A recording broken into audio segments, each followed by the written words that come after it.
Scientists deliver, final warning on climate crisis, act now or it's too late. Here's a summary of the article.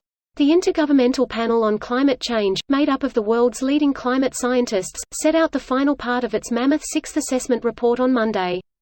The comprehensive review of human knowledge of the climate crisis took hundreds of scientists 8 years to compile and runs to thousands of pages, but boiled down to one message: act now, or it will be too late. The UN Secretary-General, Antonio Guterres, said, "This report is a clarion call to massively fast-track climate efforts by every country and every sector and on every timeframe. Our world needs climate action on all fronts, everything, everywhere, all at once." Monday's final installment, called the Synthesis Report, is almost certain to be the last such assessment while the world still has a chance of limiting global temperature rises to 1.5 C above pre-industrial levels, the threshold beyond which our damage to the climate will rapidly become irreversible.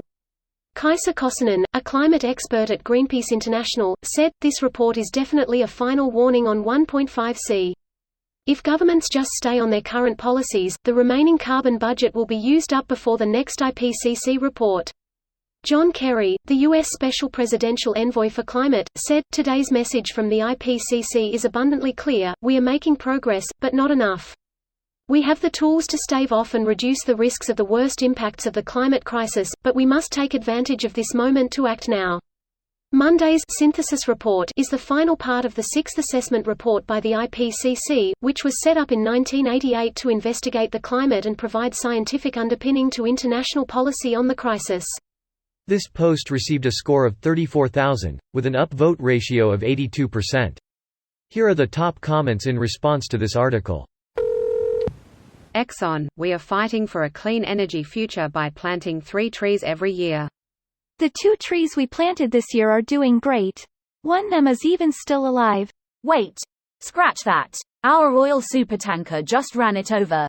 Wet don't know what a ship was doing on the road, but we've got our fingers crossed that next year's 2 trees will have a much better fate. We didn't actually plant trees. We hired mercenaries to torch 2 million trees, but to not torch the last 3. The fire took them anyway, but chalk it up to natural causes, I guess. Speaking of chalk, have you guys seen how bad our schools are doing RN? I mean, is anybody paying attention to how bad that is? I unfortunately have 2 kids in school, in South Carolina, so yeah. It's pretty bad, haha yeah, isn't that distracting?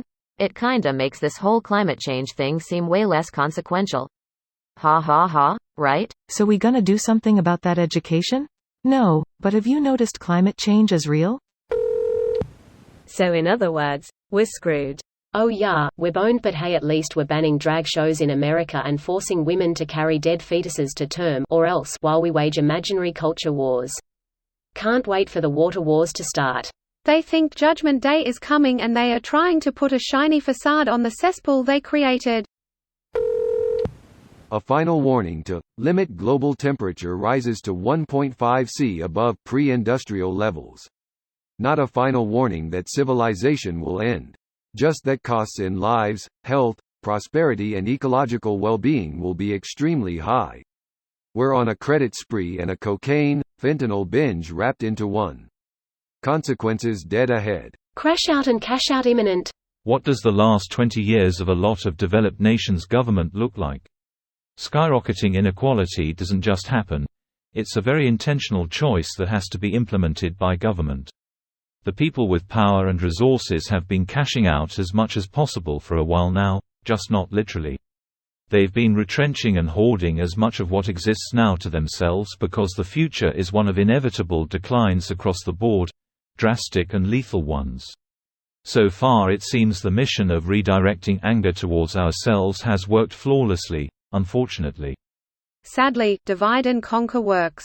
I've been saying what you're saying now for years. Something about us must change on the individual level before we can see this kind of change. We need a return of class consciousness. Which includes recognizing some engineer or small business owner that makes 6 figures is substantially closer to someone working minimum wage than they are to a billionaire. We have to avoid the kulak shit that every fucking class-conscious revolution has used to the detriment of societal productivity.